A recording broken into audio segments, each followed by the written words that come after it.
Now, let's come back to democratic legitimacy and ask the question, why is this so important? What people think and believe about the moral title to rule. First of all political systems rely on a mix of compliance and coercion, okay?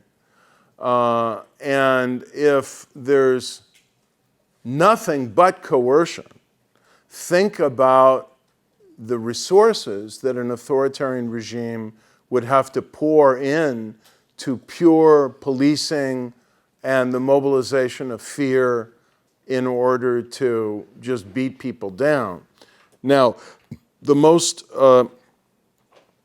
authoritarian and repressive systems do invest massive resources in monitoring and repression. But virtually none of them that I'm aware of rest content with that alone. They have extraordinary apparatuses of ideological mobilization, ideological indoctrination. This was true for the fascist regimes. It's been true for all communist regimes.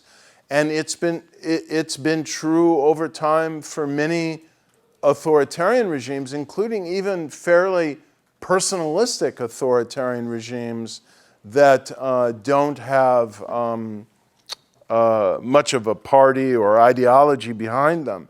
They still try and get inside people's minds, shape what they think, believe, and value, put barriers in front of the circulation of alternative ideas, alternative values, alternative perspectives on what is a morally right form of government, so that people will come to believe that their rule is legitimate and voluntarily comply with it. Because the more that people voluntarily comply with a political system, the less resources that an authoritarian system needs to invest in repression and the generation of fear and intimidation and so on.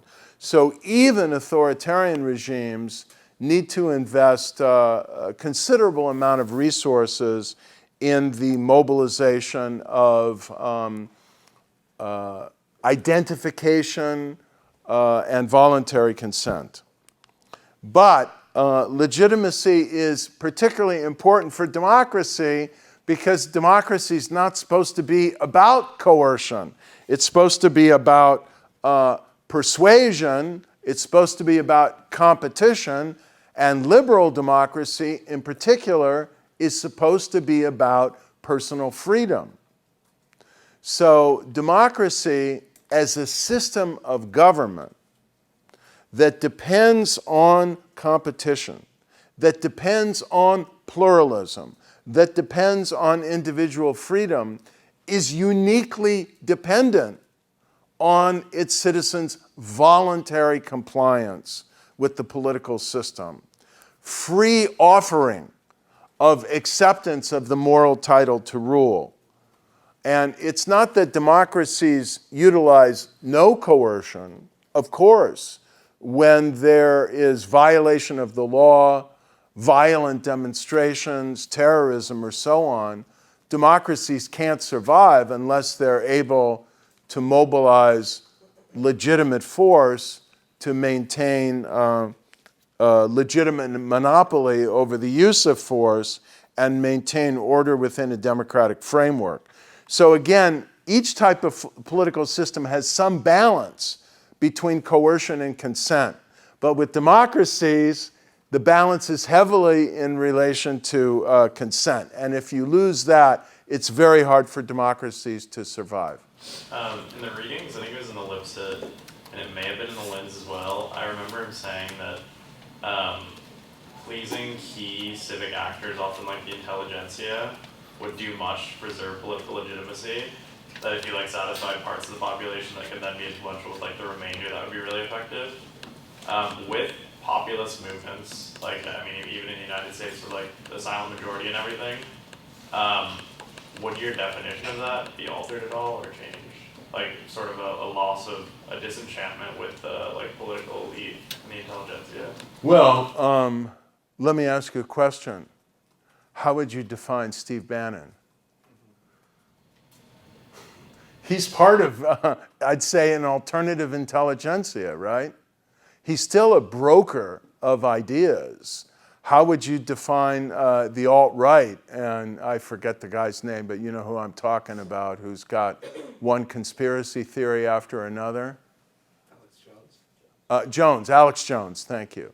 The point is that it is a fundamental insight of both Lipset and Lentz that ideas about what is morally right and proper as a form of rule and what are illegitimate, immoral, bankrupt, morally bankrupt forms of rule or claims to moral authority to govern, they don't come out of nowhere.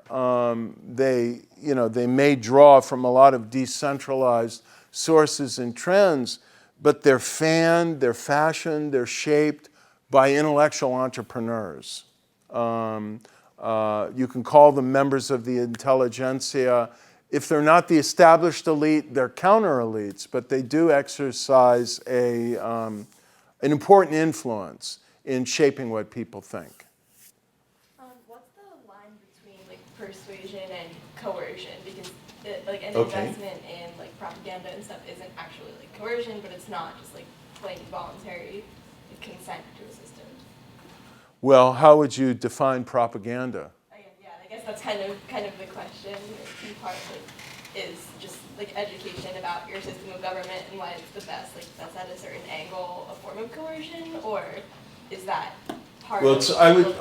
I'd say it's not coercion in the sense that it is forcing people with the potential for the imposition of, harsh sanctions, including imprisonment or violent retaliation. It's not using force and compulsion in that sense, but it is definitely selective manipulation of facts and ideas in a highly charged, emotional, and unrepresentative way.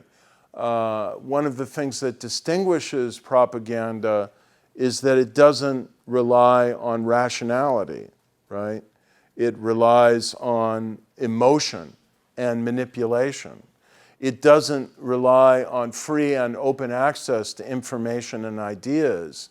It relies on a highly selective framing of the situation and ideas, and then the very resonant, emotive, symbolic exaggeration of fear and ambition to try and move people in a certain direction. And there's really great writing about propaganda from some of the great fascist propagandists, including, I hate to say, Joseph Goebbels. And there's some very important insights about this, as I said, in Madeleine Albright's book, Fascism, A Warning, which I'm a big fan of. But it is possible to say that whenever a political party or a government is kind of trying to get its story out or justify itself or sell itself, that's propaganda. But I do think there's a difference between what democracies do in terms of adherence to pluralistic information, rational persuasion and truth, and what authoritarian governments do. And this is now a diversion, but I do want to say that for a long period of time, we'll probably come back to this when we talk about democracy promotion. For a long period of time, the United States, in its effort over the global contest for what is a legitimate form of government in the world, during the Cold War, its kind of titanic, not just geopolitical and military and security, but ideational struggle with the Soviet Union and the global communist movement, the U.S. had something called the U.S. Information Agency, okay? It was constantly putting out radio broadcasts,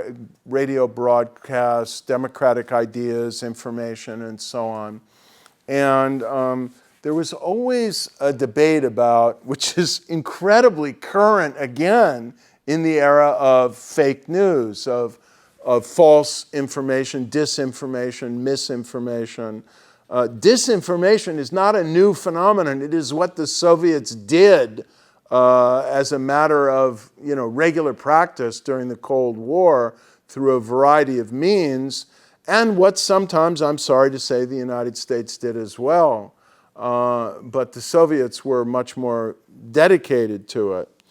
And there was always a debate in the United States, well, should we descend to their methods or should we just stick to the truth and to persuasion? And the